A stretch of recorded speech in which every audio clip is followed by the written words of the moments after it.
हम केवल अपने शास्त्रों को सुने नहीं, बल्कि उन शास्त्रों की भी माने।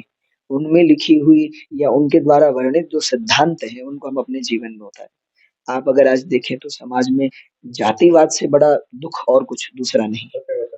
लेकिन जातियाँ क्या आज ही हैं? पहले नहीं थी। बहुत पुरातन समय से चली आ रही। लेकिन पहले जातियाँ तो थी, लेकिन जातिवाद नहीं था। आज जातिवाद है। तो दुखद यही है कि व्यक्ति स्वयं से संतुष्ट नहीं है, दूसरे की वस्तु प्राप्त करना चाहता है। तो यही हमारा प्रयास है समाज में।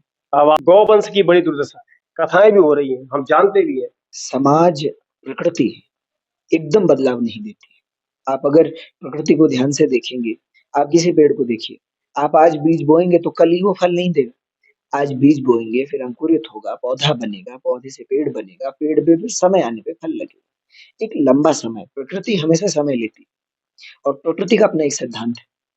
अब यहाँ सिद्धांत अगर आप देखें, तो आज आप वृद्धाश्रम देख रहे हैं समाज में। लोग अपने माता-पिता को घरों से बाहर निकाल कारण क्या है?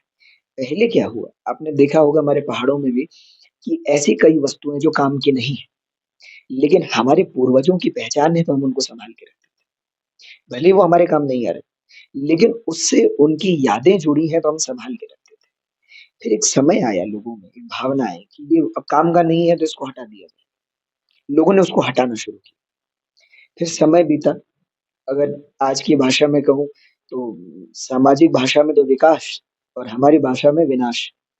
तो भौतिकवाद का जो विकास है वो और आगे बढ़ा। लोगों ने कहा कि अब वस्तुओं को ही क्यों? गाय भी जब दूध देना बंद कर देती है तो उसको रख कर के भी क्या फ़ायदा? बैल जब हल नहीं लगा पा रहा है तो उसको रख कर के क्या फ़ायदा?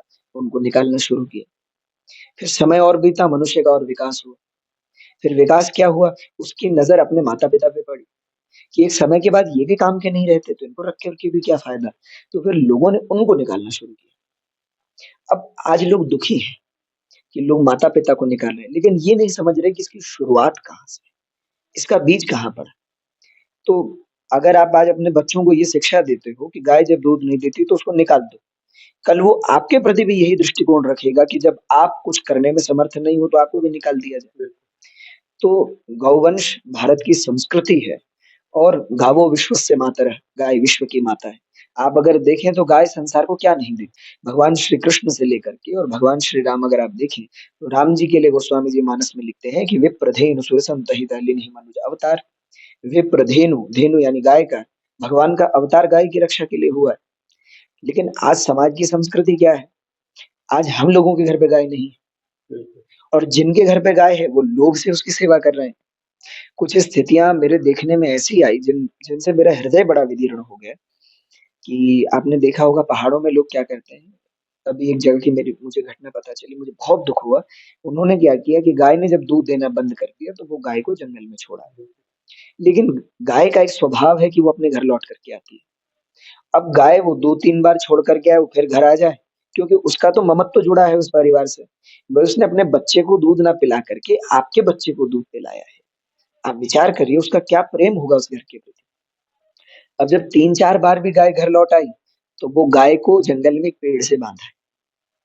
अब आप विचार करिए कि गाय रस्सी नहीं खोल सकी।